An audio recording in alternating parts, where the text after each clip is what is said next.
Good afternoon, everyone. My name is Martin Hopkins, and I'm pleased to welcome you to this afternoon's Wednesday webinar. Birkett Long have been offering a series of fortnightly webinars on a range of different subjects for individuals, for families, and for businesses.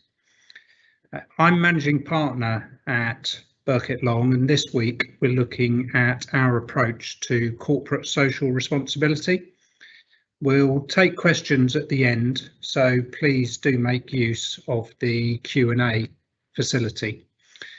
I've been in this role as managing partner for nearly 3 years now, and I'm delighted to say that it's recently been confirmed by the partners that I'll serve another 3-year term, and that will take me through to May 2025.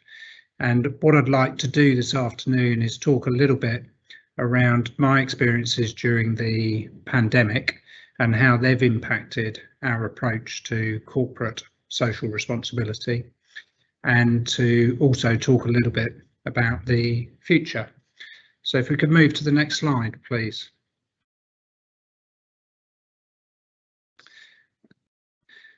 So in terms of what we will look at, what I'm going to consider is how our approach has evolved and developed as a result of the pandemic, and also give an overview of our year and how I think we've changed for the better as a business.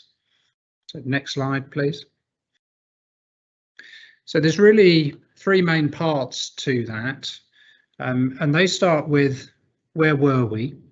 So really talking about Birkett Long's approach to corporate social responsibility, and also talking a little bit about other people who have held the role of managing partner. Then moving on to some of the main changes that we've had, and then, as I said earlier, finishing with our plans for the future. We'll then have that opportunity for the Q&A once I've covered those 3 parts to the agenda. So if we can move to the next slide. Where were we? Well, I've been with Birkett Long for over 20 years, and as a business, we're celebrating our 200th anniversary this year. We've got a rich history of supporting our local communities. I think it's part of what runs through this organisation, and whatever I may be saying this afternoon, my intention and part of what drives me is to make sure that we continue as a business to support our communities, and we continue to make the most of the opportunities that we have to support our local communities. And I thought a good way of really trying to bring that to life in terms of where we were was to give you 2 examples of individuals who've held the post of managing partner before me.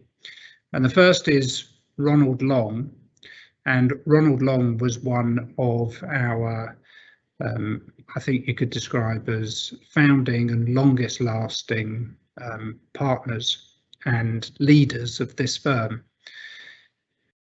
And what I thought I'd highlight is not only what Ronald Long did for the firm, but also what he did for his local communities. So he was clerk to Howstead Urban District Council for a period of 40 years. He was also president of the Law Society and a founder of the Criminal Injuries Compensation Board.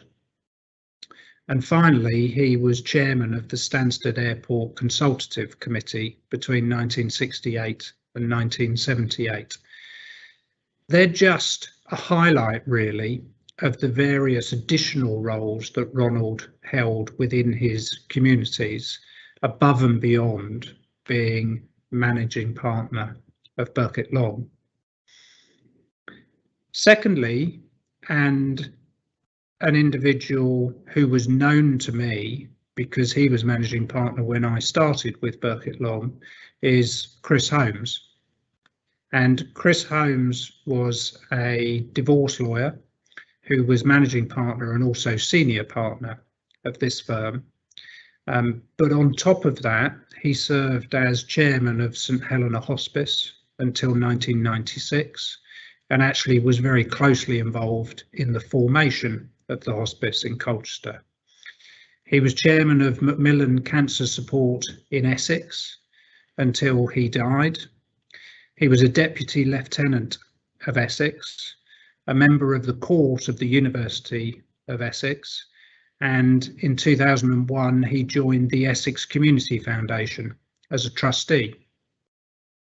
Lots and lots of examples there of where Chris was carrying out some quite significant roles to support charities in Essex and to support what were causes that were close to his heart. But as well as that, and perhaps a really good example that I'll return to, is that Chris was chairman of an organisation called the Earls Colne Good Companions Group that ran in the village where Chris was raised and where he lived. He held that position as chairman from the age of 32, and I know is very fondly remembered in Earls Colne for all of the good work that he did, supporting a lot of perhaps isolated and vulnerable people within that village. Finally, and I'll return to this point, Chris established his own charitable fund that he devised before he died and was then established with a legacy following his death. And that's a fund that supports charities and voluntary organisations in Essex. So there's two good examples there of that rich history of supporting its communities that we've done as a firm. What we also continue to do is we have a large number of individuals who work within Birkett Long who are playing a huge number of roles in their communities, whether it be as trustees of local charities, governors of local schools, volunteers for a number of local charities. And what a lot of those individuals are doing is providing support outside of work time, but they're also providing pro bono support during work time, and that's something that we support as an organisation. What we've also traditionally done is fundraised for a charity of the year, and our staff have been involved in deciding which charity of the year we will support, and we get together when we've been able to get together to carry out fundraising activities. And since in the last 10 years, we've raised over £70,000 for different charities each year from that fundraising. That's a huge amount from an organisation of around 160 people. What we've also looked to measure to really give evidence to the fact that we have this history of supporting our communities is what our contributions have been to various charitable causes. And we, by measuring that, have been able to put a figure of £400,000 since 2002 as being the total contributions that we've made to charitable causes. That's something that I think all of Birkett Long should be really proud of, and is something that has given us a fantastic base, really, from which we can continue to develop our commitment to corporate social responsibility. Next slide, please. I thought there were two other things that I'd talk about in terms of where we were and setting the scene. Firstly, there's a commitment to our environment, and there's lots of examples of that, and what I'll do is take you through some of those. So a good example is around our premises. So the roof of our Colchester office is covered with solar photovoltaic panels, which produce a large proportion of the electricity that we use in the warmer months. That's also backed up with renewable energy from the grid, which is supplied by a specialist renewable energy reseller. And when it comes to purchasing appliances, we will opt for the most energy efficient ones. And we also have ultra low energy sensor controlled LED lighting throughout the offices. And indeed, the office I'm in at the moment, we might see that in action. So if I'm plunged into darkness, then you will know why. We also understand why recycling is so important. It prevents pollution. It reduces the need to harvest new raw materials. It saves energy. It reduces greenhouse gas emissions. It saves money, and it reduces the amount of waste that ends up in landfill. We strive to reduce, reuse or recycle materials, and we actively encourage our staff, our suppliers and our clients to do the same. Where possible, we look to purchase recycled goods, and we have recycling bins throughout our offices. We're also members of the Colchester Travel Plan Club, and the aim of that club is to promote active and sustainable travel to work and on business. As members of that club, we undertake an annual review of our plan, and we look at how staff use travel to get to and from work and business appointments. Each year, what we do is we strive to meet targets that are aimed at meeting and exceeding the club's objectives. Another thing that we seek to do for our environment is as part of our wellbeing commitment to our staff. We've had in the past Workout Wednesdays programs where we look for opportunities to promote exercise, and as part of that we've been looking to promote cycling with a grant from Cycling UK. It won't surprise you that being a solicitor's firm with financial services as an add-on to our main business, one of the biggest areas where we can look to reduce our environmental impact is through printing and use of paper. Printing doesn't just consume paper, it consumes power and other resources such as toner. On top of that, there's the wider impact on storage, on transportation and handling of all the paper, not to mention the further impact of adding more packages into the postal system, all of which have to be transported and delivered. So a good example of where we've made steps to improve that is that in March 2020, we started an initiative to drastically reduce the amount of printing we do as a business. This involved changing how we worked in trying to move away from paper being the default method of storage for us. But we also looked to reduce the opportunity to print. And in March 2020, we removed nearly 60 printers from our 3 offices, and we replaced our other printers with more modern, power-efficient devices that could print and scan documents easily just by swiping one of our security passes. The impact of this has been an 80% reduction in the amount of paper we use and a corresponding drop in the usage of other related resources. And just as importantly, we're improving our service by sending documents via email where possible, rather than relying on the post. Moving then to commitment to our people, we've made a wellbeing commitment to our staff and our partners, and that focuses on aspects of mental, physical and financial wellbeing. We recognise the importance of wellbeing, and we're dedicated to encouraging that at work. We want to develop a healthy and supportive environment.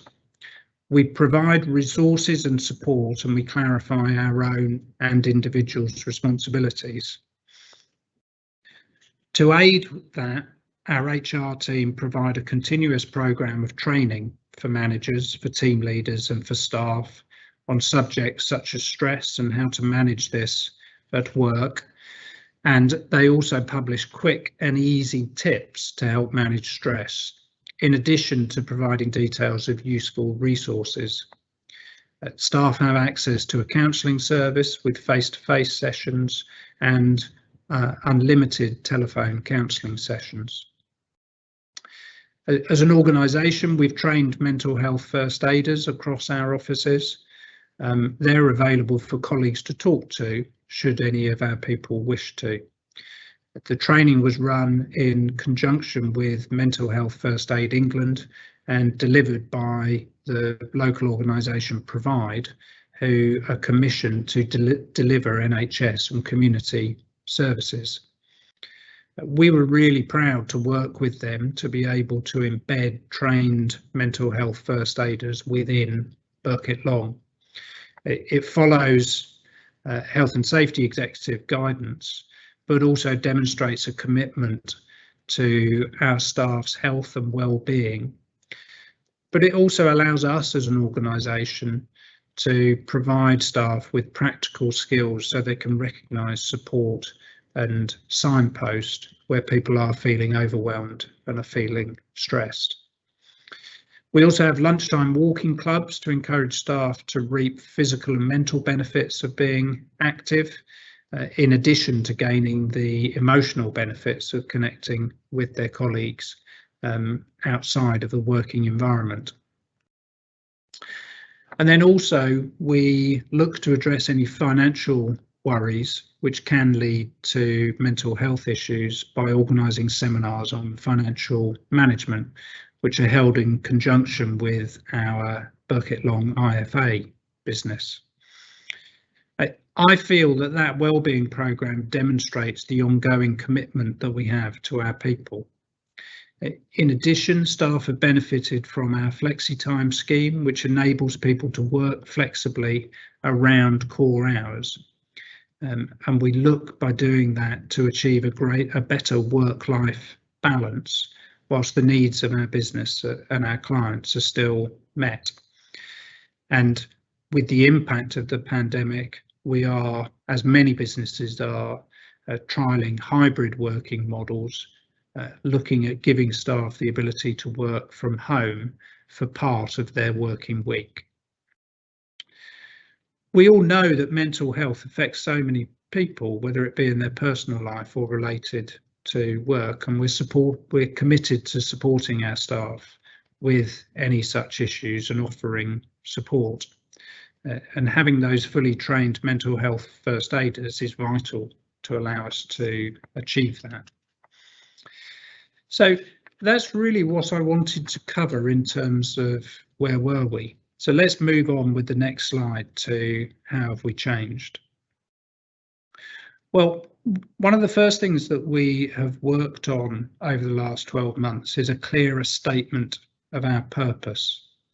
It's really working out with our people a statement of our why. What drives us to work for Birkett Long? What sums up what we are proud of in being part of the team? And what we're seeing is that it's early days really in terms of use of this phrase to improve individual lives, businesses and communities. But I already see this phrase being repeated around our organisation and being referenced by our people. And whilst it's something that I think has always been there at the core of our organisation, we have a clearer statement now of what it is. And I would hope that people like Chris Holmes, people like Ronald Long would look at that statement and would acknowledge and would see that that resonates with the approach that they took to their working lives with Birkett Long and how they supported our communities in doing that. The second bullet point there on the slide talks about the establishment of a Birkett Long charitable fund. And I spoke earlier about our charity of the year and how we've raised a very large amount of money over the last 10 years supporting a number of different charities. What we've decided to do now, and our charity committee has been considering this for some time, But what we've decided to do this year is to establish a Birkett Long charitable fund. The way that works is we establish a fund that will grow and that will survive, and as it grows we can use the income from that charitable fund to provide grants to small charities. This is something that is the same as what I was talking about earlier with the Christopher Holmes charitable fund. Chris, by leaving a large legacy on his death, set up a fund which is now able to support causes in and around Essex that he was keen to support. That fund has given grants over a number of years that amount to close to £400,000. And despite giving those grants, the value of that endowed fund has remained as it was when Chris died. In fact, it's actually grown. So I look at that and I say, well, as an alternative to raising money for a charity of the year each year and giving that to a specific charity, let's actually establish a fund that is going to grow and is going to be there for the long term. Then we can support charities in our local communities using funds that are raised by our staff, but supported and distributed as that fund continues to grow. We're working with an organisation called the Essex Community Foundation to assist us with that process, and they've assisted a number of companies and individuals in developing that kind of endowment fund and then giving from that endowment fund. So that's one of the other changes that we're making this year, and that you'll hear more about from us as we develop it. Next slide, please. The next new initiative and how we've changed is the introduction of a volunteer day. And I know that this is something that some organisations have done before, but it's still something that I'm proud of that we have decided to sign up to and take forward. So we announced this just last week to the firm that from January next year, every person in our business will have one day a year to use as they wish to volunteer for a cause that is important to them. It's really us as a business showing real support for our purpose, because I see in giving that time to people, they will have that opportunity to improve individual lives, businesses and communities. And it's us at Birkett Long saying, we are behind this and we are giving you that time to really be able to deliver on that promise to our communities.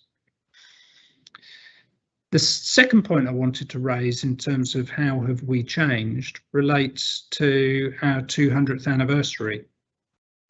And we started at the beginning of this year a campaign of carrying out random acts of kindness for people that we work with, for people within our communities, and for suppliers and business partners that we work with. The business development and marketing team first discussed these proposals with us back in 2020. And the thinking behind it was that rather than supporting one large project to celebrate our 200th anniversary, we should engage on a year of random acts of kindness.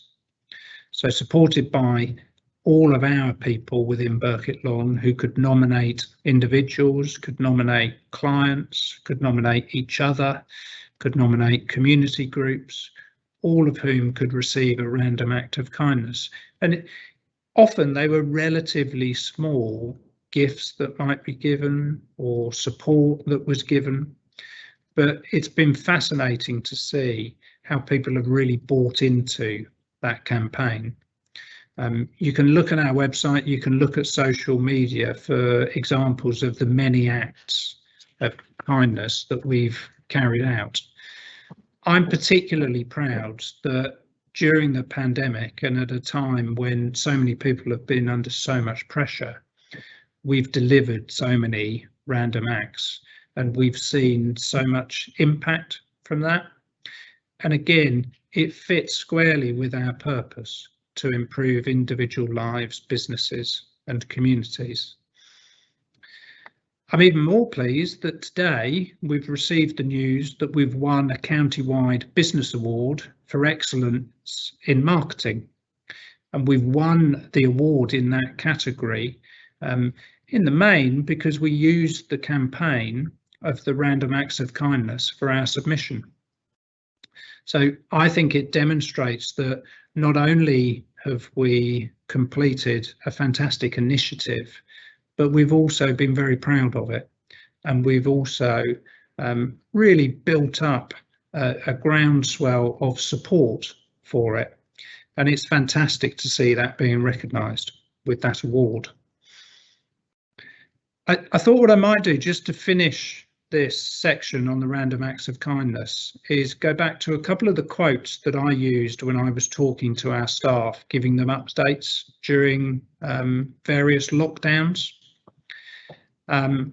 We, along with many organisations, were going through a pretty difficult time at times during the pandemic. There was so much uncertainty, there was so much pressure on our people. It was really tough at times to be able to try to keep people positive, to try to reassure people when there was so much worry out there. And we were doing regular updates to all of our staff, and I'm a great one for using other people's words, often other much wiser people than me, who have given some particular quotes that I felt resonated with the message I was trying to get across to our staff, but also resonated with that Random Acts of Kindness campaign. So I just thought that I'd give you 3 examples of those. So the first one was Mahatma Gandhi, who said that the best way to find yourself is in the service of others. The best way to find yourself is in the service of others. The next one is the Dalai Lama. Be kind wherever possible. It is always possible. And then the final one is Winston Churchill, who said, "We make a living by what we get. We make a life by what we give." And I felt that those 3 quotes were really important for me to share with the firm back in some of those more difficult days during our response to the pandemic. But I feel also they sum up how we've changed as an organisation and how important our CSR programme is to us. So next slide, we can move on to plans for the future. So I mentioned earlier hybrid working, and we've been trialling various different approaches to hybrid working and how this is going to work for our people, but also how it works for our business and for our clients. I see it as increased flexibility for our people, and that involves perhaps a move away from the flexibility that we had given people previously with flexi-time. I think what we may be moving closer to is a measurement of outputs rather than input. So looking more closely at what people are producing for us and how they're performing, rather than looking at how much time they're spending at a desk. Ultimately, I think this is all going to be a positive for Birkett Long. And there's the lighting in action. So excuse me for a second. I did warn you that it might happen. So in terms of that hybrid working, I see that this is part of our commitment to our staff's well-being, but it's also part of our continuing commitment to the clients that we serve, that we make sure that with these changes we're still able to continue to provide the service that they demand rightly from us. It also fits in with that wellbeing strategy that I was talking about earlier, because I think many people have seen that increased flexibility and perhaps indeed increased ability to work from home is actually better for their well-being, can actually improve their mental health. The other thing that we've done that fits in, I think, with the changes to the way that we work are the Volunteer Day that I mentioned earlier. But we also announced last week that we're going to give all of our people the opportunity to purchase additional holiday. We already offer what is a generous benefits package, but we're looking to build on that by giving people more flexibility in terms of the amount of holiday that they have, but also extending family-friendly benefits for maternity and adoption and paternity leave. And then also, before I move on to environmental, social and governance, I'm looking for the future that will continue to concentrate on diversity and inclusion within our business. So looking how it is that we can improve our performance, improve the diversity of our workforce, but also make sure that we are not, through any of our practices, excluding classes of individuals who may be working for us or who may be working with us. Moving to the second bullet point, environmental, social and governance. ESG, as it's shortened to, has become an acronym that many businesses are talking about. And it stems from really a consideration of the central factors that can be used to measure the ethical impact and the sustainability of investment in a company. The environmental part of that is looking at the quality and the functioning of the natural environment that an organisation may operate within. The social side I see as being the rights, the well-being of people and communities, and the governance is around how organisations are managed and what their principles are. I think that we can continue to develop our environmental, social and governance commitments and continue to improve on that. And that's something that I also see as being a key part of our plans for the future. It's about, for me, making sure that we are an employer of choice in what is becoming an increasingly competitive recruitment market. It's also about us being an advisor of choice. So for individuals and businesses who want to work with us, I think increasingly people are looking at their advisors and saying, well, I want to do business with an advisor who shares similar values to me. Businesses are looking at their supply chain and saying, well, if we're going to be doing business with these people, we need to make sure that they have a similar commitment to these key areas that we have. And part of what Birkett Long needs to do is continue to develop those commitments and continue to improve on them.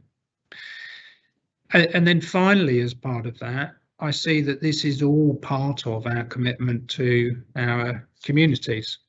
I said that in terms of the social part of environmental, social and governance, it's around the rights, the well-being, the interests of people and communities.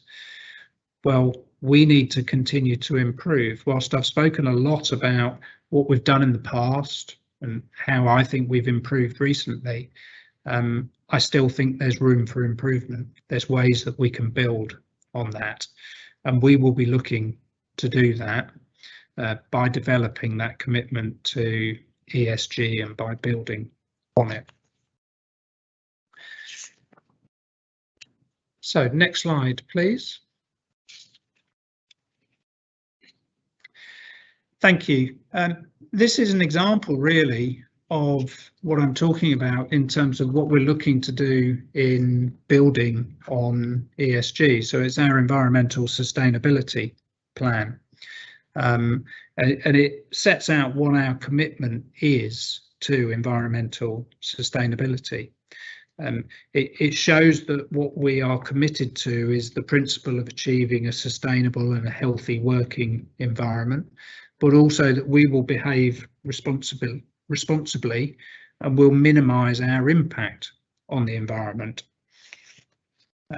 As part of that, we're as you would expect from a firm like ours, we're complying with environmental legislation, but we're also working towards accreditation for that using ISO 14001, aiming to provide an environmentally efficient service which embraces the systems and the initiatives that would be checked as part of that accreditation to make sure that we're making the best use of energy and resources and we're reducing our carbon emissions.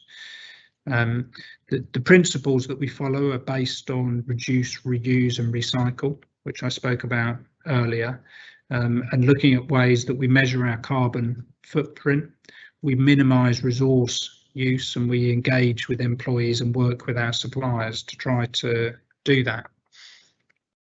In addition to the accreditation, what we're looking to do is establish an environment and energy group within our business. Through that, we can advise our clients on how they can best contribute to environmental sustainability. The partner who leads that group has already been asked to contribute on the Essex Climate Change Commission.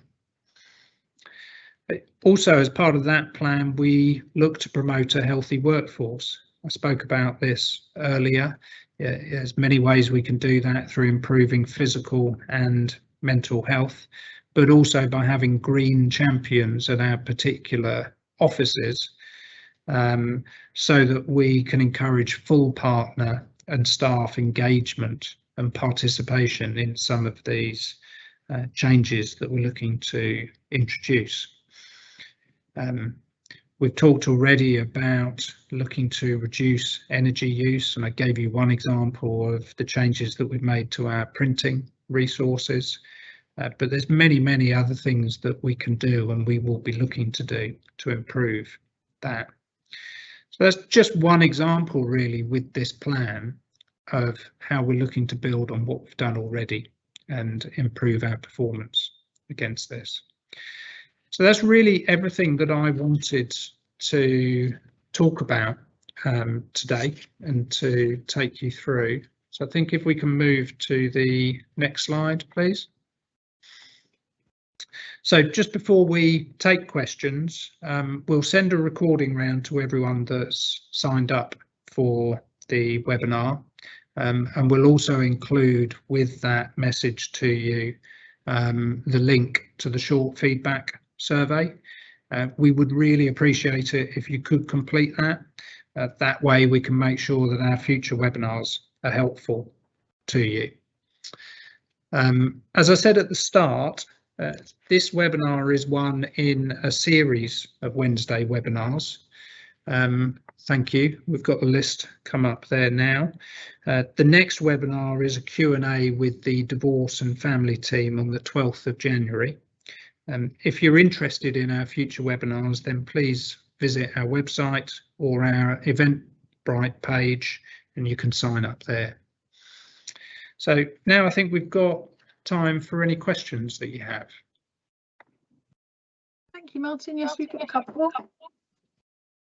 So what do you think it is about the pandemic that has driven the change in attitude to CSR that you talk about? Okay, I think it was probably, in many ways, the impact of the pandemic for many people was that they became more focused on their communities. There was, I thought, a really encouraging outpouring of support for local communities, people looking out for their neighbours, people clapping on their doorsteps for the NHS and other workers who were doing so much to support us during lockdowns. And I think that's something that resonated with me as something that I've always been very committed to in terms of support for communities, but it also resonated, I think, for us as a firm, that there was an opportunity here to take that groundswell, that reaction, and to try to build on it. And I think there's been many silver linings behind COVID clouds, and one of them can be that recognition, perhaps, that we operate within lots and lots of different elements of our communities. And at difficult times, we need to recognise that we sometimes need the support of those communities. But what we've got to hang on to is that we can't just do that at difficult times. This is something that needs to be a continuing process. And that's why I was particularly proud of the Random Acts of Kindness campaign and the fact that that was suggested to me and we followed on with it, and it's been such a success over the last 12 months. So I think that the answer to your question is that the pandemic just caused people to have a little bit of a think about the communities that they work within, that they live within, that they socialise within, and that's driven us to concentrate more on that. And as I said earlier, that's something that I want to hold on to. I think it's an improvement that we should hold on to. Thank you. How will you build on the work that you've completed around environmental impact? Yeah, I mean, in many ways that's summed up and set out within that environmental sustainability plan. I think as well as having that plan, what I'm keen to do is to be driven by our people on that. It's interesting for me that in talking to lots of people coming into the law, so as we have been when we've been interviewing for our trainee solicitors, so talking to people who are in their early 20s, often their questions to me during interview will be, what's Birkett Long's approach to environmental sustainability? And I'd like to take that enthusiasm and that interest and make sure that we listen to what our people have to say about that, and that we work with them to improve our approach to sustainability. Then to finish off, I've got a question for you, Martin. Oh, okay.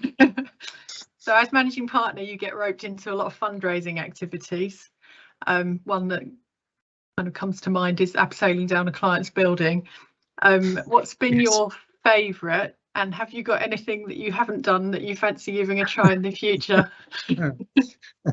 I need to answer the last question very carefully, I think.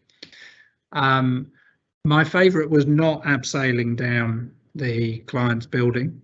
That, for those who know it, was the Informa building, which is close to our Colchester office. It doesn't look very high when you drive past it, but when you're standing on top of it in the rain, with the wind blowing quite hard, knowing that there's groups of people looking out of our offices to see quite how you're doing with this, it's a pretty daunting prospect. And I was pleased that I'd done it, but it wasn't something that I particularly thought, yes, I want to do that again. My favourite by a mile, pardon the pun, has been the London Marathon. I've run the London Marathon 12 times and ran it 10 times in a row between the ages of 30 and 40, because for some crazy reason I set that challenge for myself. And actually, after the first one that I did, I was hooked. and interestingly, what I was hooked on was not so much the challenge, but the feeling of being part of something. So being part of a community of runners who were all putting themselves through that to be able to achieve the challenge, but also being part of a community of people all gathering in our capital city on one day to engage in this crazy day. So the support was something that I found inspirational, and the support from runners, but also the support from people who were standing there all day, often for one glimpse, if they were lucky, of the person that they come to support, but still they were there all day, enthusiastic and giving so much support to all of the runners. So that was my favourite by a long way. And I'm going to pretend that I've forgotten what your third question was. Chicken. I'm open to suggestions for what I haven't done yet that I might like to do to raise money for the Birkett Long Community Fund. We'll come up with something, I'm sure. Yes. That's the last question. Okay. Okay, well, thank you very much. As the slide says, do please get in touch. I'm very pleased that you've taken the time to listen to what I've spoken about today, and I hope that you'll be keeping in touch just to see how we do continue to develop as a business, and look to build on the efforts that we've already made with our corporate social responsibility. Thank you very much.